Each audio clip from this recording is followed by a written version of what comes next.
زدني علما.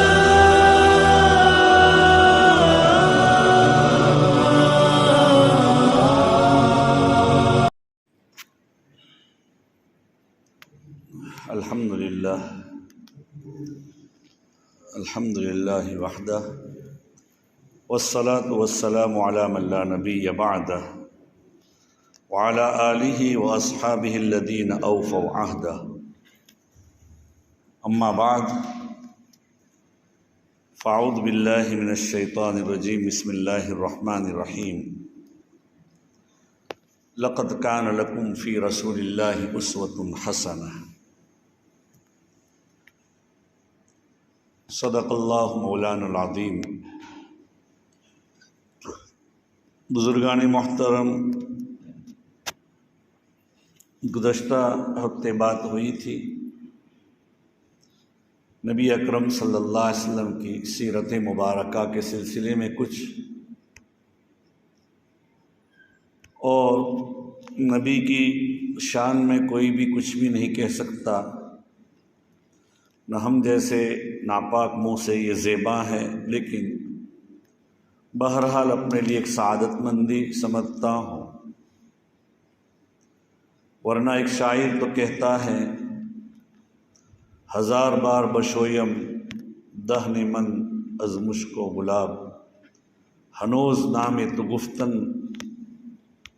کمال بے ادبی است او کما قال، کہ اپنے منہ کو ہزار بار منہ مشک اور گلاب سے دھو تب بھی تیرا نام لینا اے نبی بہت بڑی بے ادبی ہے.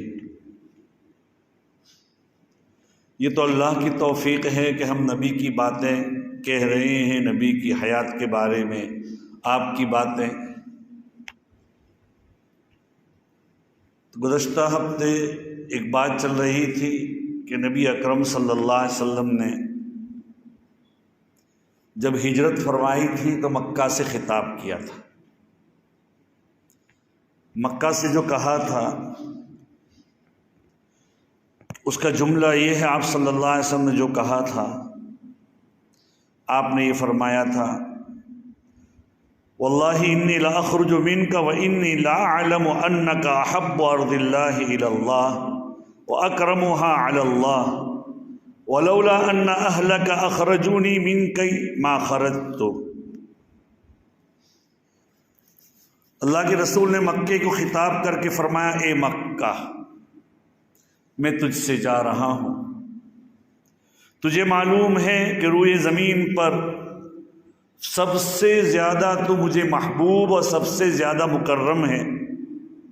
اگر تیرے باشندے مجھے مکے سے نہ نکالتے میں کبھی نہ نکلتا.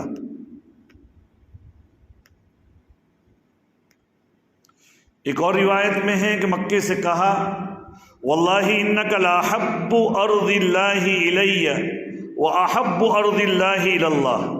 خدا پاک کی قسم تو اللہ کی زمین میں سب سے زیادہ مجھے بھی محبوب ہیں اور اللہ کو بھی اپنی زمین میں سب سے زیادہ تو محبوب ہے.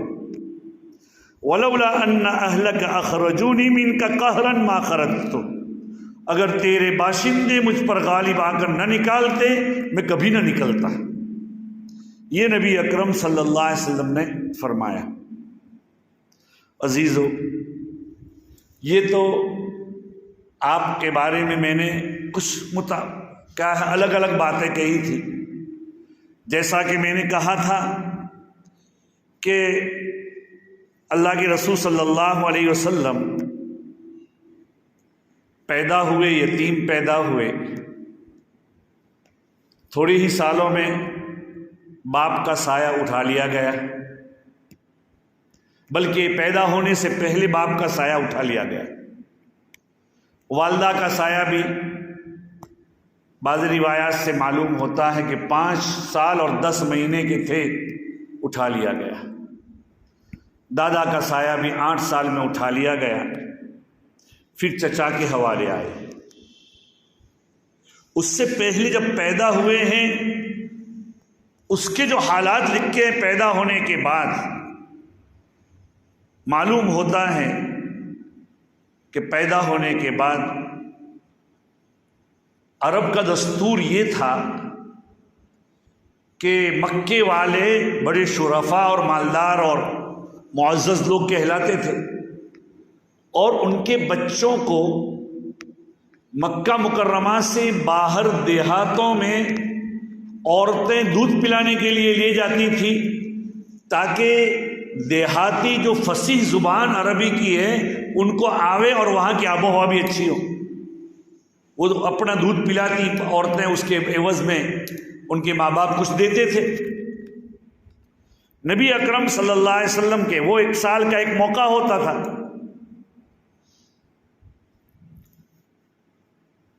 کہ دیہات سے عورتیں آتی اور بچوں کو لے جاتی تھی۔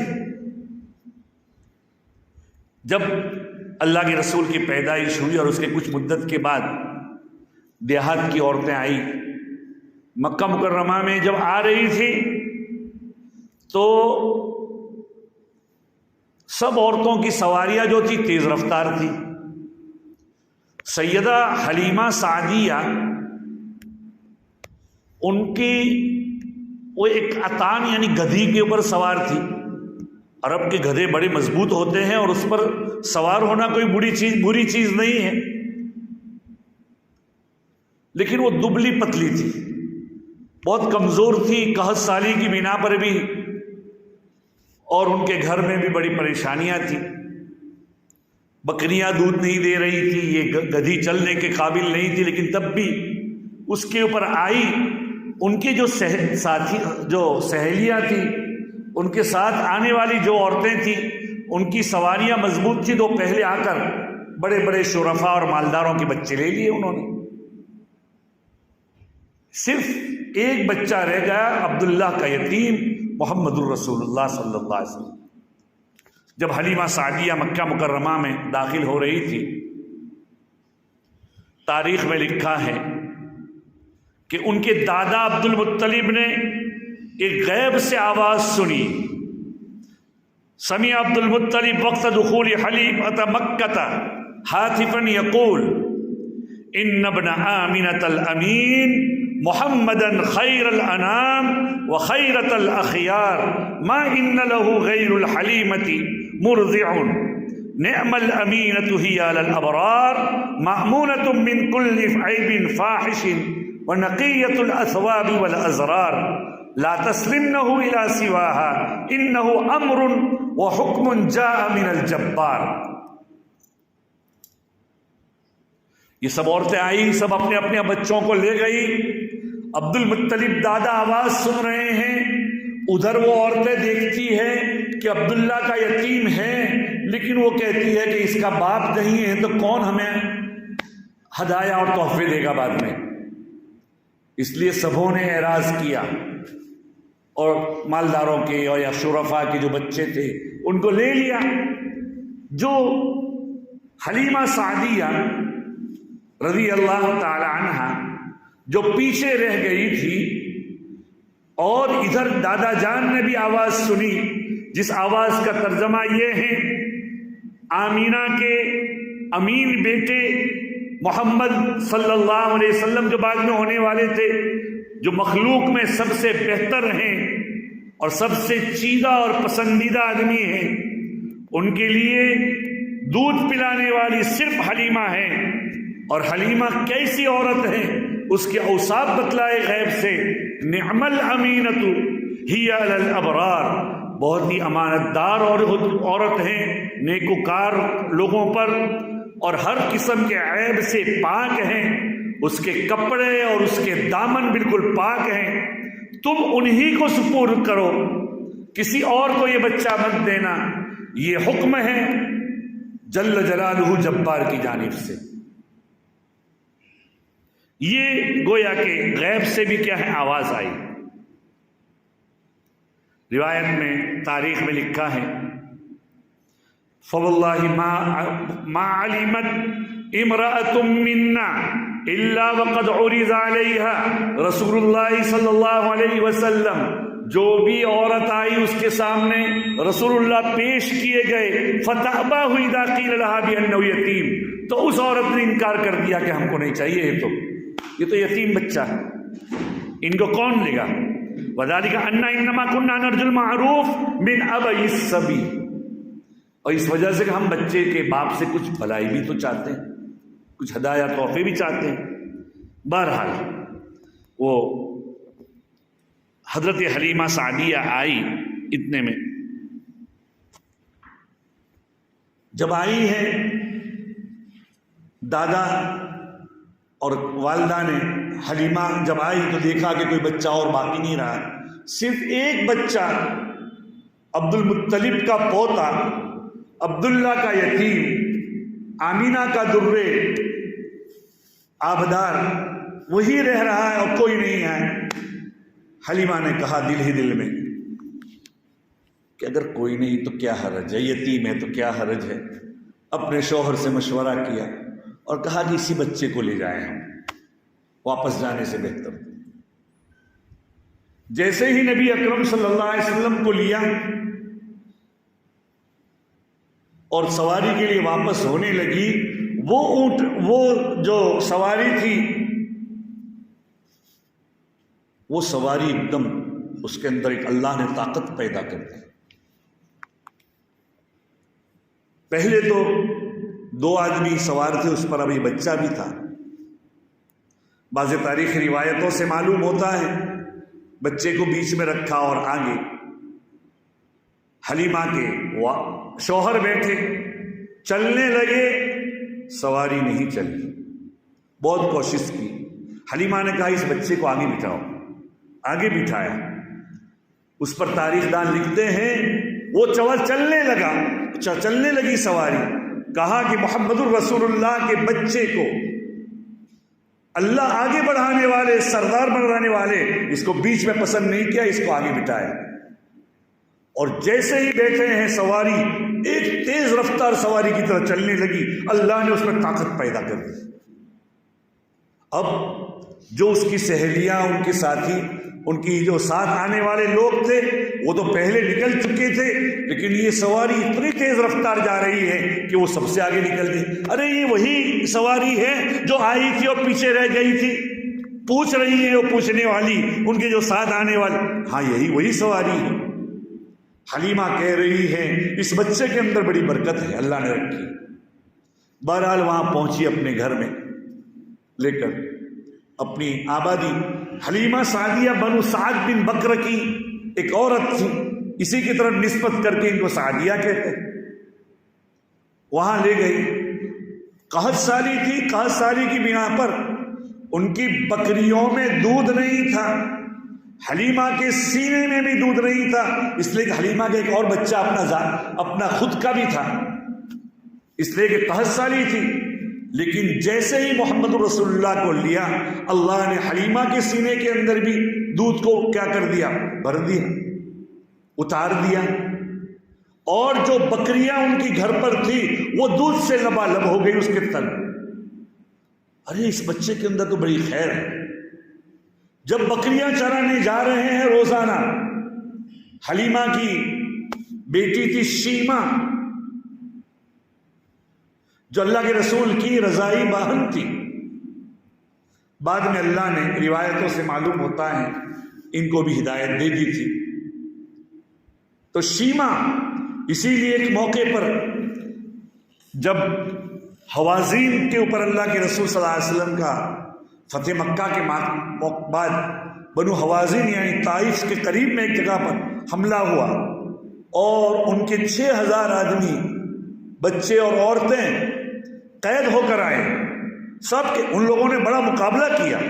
نبی اکرم صلی اللہ علیہ وسلم کے پاس کچھ ہی لوگ تھے، 10,000 12,000 لوگ تھے، اور وہ بڑا جنگ غفیر تھا، اور ان کی تیر بہت مضبوط تھے، وہ تیر اندازی میں بڑے ماہر تھے۔ اللہ کے رسول صلی اللہ علیہ وسلم نے اس موقع پر ان کا بہت اس سے مقابلہ کیا، اور اخیر میں مسلمانوں کو فتح ہوئی۔ اس کا تفصیل کا موقع نہیں ہے۔ اللہ کے رسول صلی اللہ علیہ وسلم نے ایک موقع ایسا تھا کہ دشمنوں کی جانب سے اتنی تیروں کی، اور بنو جو حوازن تھے ان کے تیر انداز بڑے مشہور تھے، بڑی تیروں کی بچھار تھی، نبی اپنی سواری سے اترے ہیں اور مٹی ڈالی اور کہا شاہد الوجوہ، چہرے تمہارے خاک آلود ہو۔ جن کے جو بھی ان کے لوگ تھے ہر ایک کے چہرے کے اوپر کیا مٹی گری اور پھر کچھ دم دبا کر بھاگ گئے۔ یہ نبی کا معجزہ تھا۔ اس موقع پر انہوں نے بہت سارے کیا مال چھوڑا، اور ان کے بچے ہیں، ان کے عورتیں ہیں، اس زمانے کے اعتبار سے قید ہو کر آئے۔ اور اللہ کے رسول صلی اللہ علیہ وسلم نے مقام جعرانہ ایک جگہ ہے، جو لوگ حج کے لیے یا مکہ عمرے کے لیے جاتے ہیں تو وہ لوگ جیسے کہ عمرہ کا احرام باندھا جاتا ہے مسجد عائشہ سے، جو لوگ گئے جانتے ہیں وہ مکہ مکرمہ میں بہت قریب کی جگہ ہے، وہاں جا کر اگر کسی کو دوسرا عمرہ کرنا ہے تو وہاں جا کر احرام باندھ کر عمرہ کر کے آتے ہیں، 2-4 میل کے فاصلے پر ہیں۔ چونکہ یہ سیرت نبویہ ہی بیان ہو رہی ہے اس لیے اس میں ہر قسم کی باتیں آئیں گی۔ اس جگہ کو وہ جگہ جو ہے تنعیم کہتے ہیں، اور اس کو مسجد عائشہ بھی کہتے ہیں، اور اس کی وجہ یہ ہے کہ صدیقہ عائشہ رضی اللہ تعالی عنہ حج کے لیے جب آ رہی تھی تو احرام باندھا تھا عمرے کا، اور جب مکہ احرام باندھا تھا عمرہ کا، اور ایک جگہ پر مکے میں داخل ہونے سے پہلے عورتوں کے جو مخصوص ایام ہوتے ہیں وہ ایام ان کو جاری ہو گئے، تو اب اس حال میں تو عمرہ بھی نہیں کر سکتے اور احرام بھی کیا مسجد حرام میں یعنی بیت اللہ میں داخل بھی نہیں ہو سکتے، تو سیدہ عائشہ داخل نہیں ہو سکی۔ اتنے میں حج کا زمانہ آ گیا، اس لیے کہ نبی اکرم صلی اللہ علیہ وسلم جب حجۃ الوداع میں مکہ مکرمہ میں تشریف لائے ہیں تو نبی اکرم صلی اللہ علیہ وسلم 4 ذی الحجہ کو یا 5 ذی الحجہ کو پہنچے تھے، اور آپ جانتے ہیں کہ 8ویں ذی الحجہ کو مینا میں جانا ہوتا ہے۔ تو اس وقت حضرت عائشہ نے اللہ کے رسول سے مسئلہ پوچھا کہ اب کیا کروں، میرے تو ایام چل رہے ہیں اور عمرہ باقی اور حج کا ہے، تو کہ اپنا عمرے کا احرام چھوڑ کر اب حج کا احرام باندھ لو۔ حج کا احرام باندھا اور اتنے میں وہ حلال بھی ہو گئی ان دنوں میں، اور مکے میں آ کر بعد میں حج پورا کیا۔ اس کے بعد نبی اکرم صلی اللہ علیہ وسلم نے ایک جگہ ہے وہاں آپ نے جہاں پڑاؤ ڈالا تھا، جہاں سے آپ کو مدینہ طواف الوداع کے بعد جانا تھا، وہاں سے اللہ کے رسول نے حضرت عبد الرحمن ابن ابو بکر، جو اللہ کے رسول صلی اللہ علیہ وسلم کے گویا کی نسبت میں صالح اور حضرت عائشہ کے بھائی ہوتے ہیں، تو حضرت عائشہ کے ساتھ ان کو بھیجا اور کہا کہ یہ تنعیم میں لے جاؤ اور وہاں سے یہ عمرے کا احرام باندھے گی اور اپنا عمرہ قضا کرے گی۔ اللہ نے اسی نسبت سے اس جگہ کو مسجد عائشہ کا نام رکھ دیا، مسجد عائشہ کا جو اور آج وہیں لوگ کرتے ہیں۔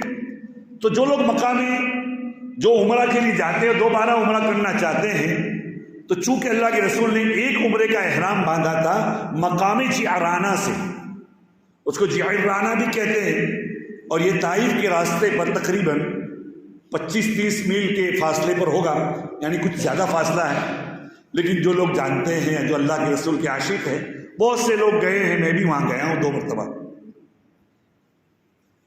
تو وہاں اللہ کے رسول کا پڑاؤ تھا، اور وہ 6000 آدمی جو آئے تھے قید ہو کر، اس میں بچے بھی تھے عورتیں بھی تھی، اس زمانے کے قاعدے کے مطابق اللہ کے رسول کے راستے میں جو اللہ کے رسول کے ساتھ نکلے تھے اللہ کے راستے میں، ان تمام کے درمیان تقسیم کیا گیا، گویا کہ وہ سب کے سب مالک ہو گئے۔ اتنے میں حضرت حلیمہ سعدیہ آئی جو انہی کے خاندان کی تھی۔ حلیمہ سعدیہ کون ہے؟ انہی وفد حوازن کے ساتھ آئی، جو لوگ بھاگ گئے تھے ان کے ساتھ یہ بھی آئی۔ اللہ کے رسول نے دیکھا کہ تو والدہ آ رہی ہے، دودھ پلانے والی ماں آ رہی ہے، ان کے لیے باقاعدہ چادر بچھا کر اپنے ساتھ بٹھایا، بڑا اکرام کیا ان کا، کہا ھذا الذی ارضعتنی، یہ وہ عورت ہے جس نے مجھے دودھ پلایا ہے۔ ان میں ایک جو آنے والے تھے انہوں نے کہا کہ اللہ کے رسول، آپ نے جن لوگوں کو تقسیم کیا ہے ان میں آپ کی خالائیں ہیں، آپ کی پھوپھیاں بھی ہیں، رضائی آپ کی یہ نسبتیں بہنیں بھی ہیں، وغیرہ وغیرہ. آپ نے تو تقسیم کر دیا ان کو. اللہ کے رسول نے کہا اب تو کیا کریں ہم نے تو تقسیم کر دیا. ہمارا مال بھی دے دو، ہمارے لوگ بھی آزاد کر دو، ہم ایمان لے آتے. اللہ کے رسول نے فرمایا میرا اور میرے خاندان عبد المطلب کا جو حصہ ہے وہ تو میں دے دیتا ہوں، دوسروں کے بارے میں لوگوں سے رغبت دیتا ہوں، اور تمہیں مال تو واپس نہیں مل سکتا، تمہیں یہ مل سکتا ہے. ان کی برکت سے دوپہر میں اعلان ہوا، گویا کہ ظہر کی وجہ کسی نماز میں مہاجرین نے کہا ہم اپنا حصہ چھوڑ دیتے ہیں سب کو. انصار نے کہا ہم بھی اپنا حصہ. ایسے سب نے ان کو آزاد کر دیا. اتنی مبارک عورت ہے، 6000 لوگ آزاد ہو گئے اس کی وجہ سے. یہ نبی اکرم صلی اللہ علیہ وسلم کی برکت سے. تو حلیمہ سعدیہ کے یہاں نبی اکرم صلی اللہ علیہ وسلم تھے، وہاں اپنی بہن کے ساتھ شیمہ بکریاں چرانے کے لیے جاتی تھی. بکریوں میں جب وہ چرتی تھی ان کا سر ہی نہیں اٹھ رہا ہے، لگ رہا ہے کیا ہے کہ ویرانہ ہے، گھاس نظر نہیں آ رہی ہے اور بکریاں چر رہی ہیں. لوگ کہتے ہیں کہ حلیمہ کی بکریاں جہاں چرائی جاتی ہیں، تم اپنے چرواہوں کو کہتے تھے اپنے گھر والوں کو کہ تم اپنی بکریوں کو وہاں چراؤ. لیکن حلیمہ کی بکریاں رات کو جب واپس آتی تھی اس کے تھن لبالب ہوتے، اس کے پیٹ بھرے ہوئے ہوتے تھے لوگوں کے مقابلے میں. یہ نبی اکرم صلی اللہ علیہ وسلم کا بچپن میں یہ اللہ کے رسول نے معجزہ ظاہر کیا. یہ حال تھا. شیمہ چراتے چراتے بکریاں دن بدن بڑھ رہی تھی. اس کے بعد ہوا ایک موقع ایسا کہ وہی بکریاں چرانے سے عاجز ہو گئی کہ یہ تو بکریاں بہت ہو گئی. ایسا کرو کہ تم بھائی کو میرے ساتھ بھیج دو. اب اللہ کے رسول 2-3 سال کے تھے، 3-4 سال 4 سال وہاں رہے بس، زیادہ سے زیادہ، کہ بھائی کو میرے ساتھ بھیج دو، اس لیے کہ میں دیکھتی ہوں کہ بھائی یہاں جب ہوتا ہے تو بکریاں ان کے ارد گرد رہتی ہیں. اماں جان نے رضامندی کا اظہار کر دیا. حلیمہ سعدیہ نے جیسے ہی اظہار کیا لے گئی تو بکریاں چر بھی رہی ہیں اور اللہ کے رسول کے قریب رہ گئی، بھاگتی نہیں کہیں. ایسا ایک مدت تک ہوتا رہا. ایک دن ہوا ایسا، بس اسی پر اپنی بات کو ختم کر کے آئندہ انشاءاللہ ہفتے میں اس کی بات ہوگی مزید. ایک دن ایسا ہوا کہ حلیمہ سعدیہ حلیمہ کی بیٹی شیمہ بکریاں چرا رہی تھی. 2 آدمی آئے، 3 آدمی، 2 آدمی آئے. اللہ کے رسول کو پہاڑی پر لے گئے، تھوڑے ٹیکرے پر، اور پھر آپ کا پیٹ چلا. حلیمہ کی بیٹی گھبرا گئی. وہ فرشتے تھے اللہ کی طرف سے آنے والے. ان لوگوں نے آپ کے قلب کو نکالا اور اس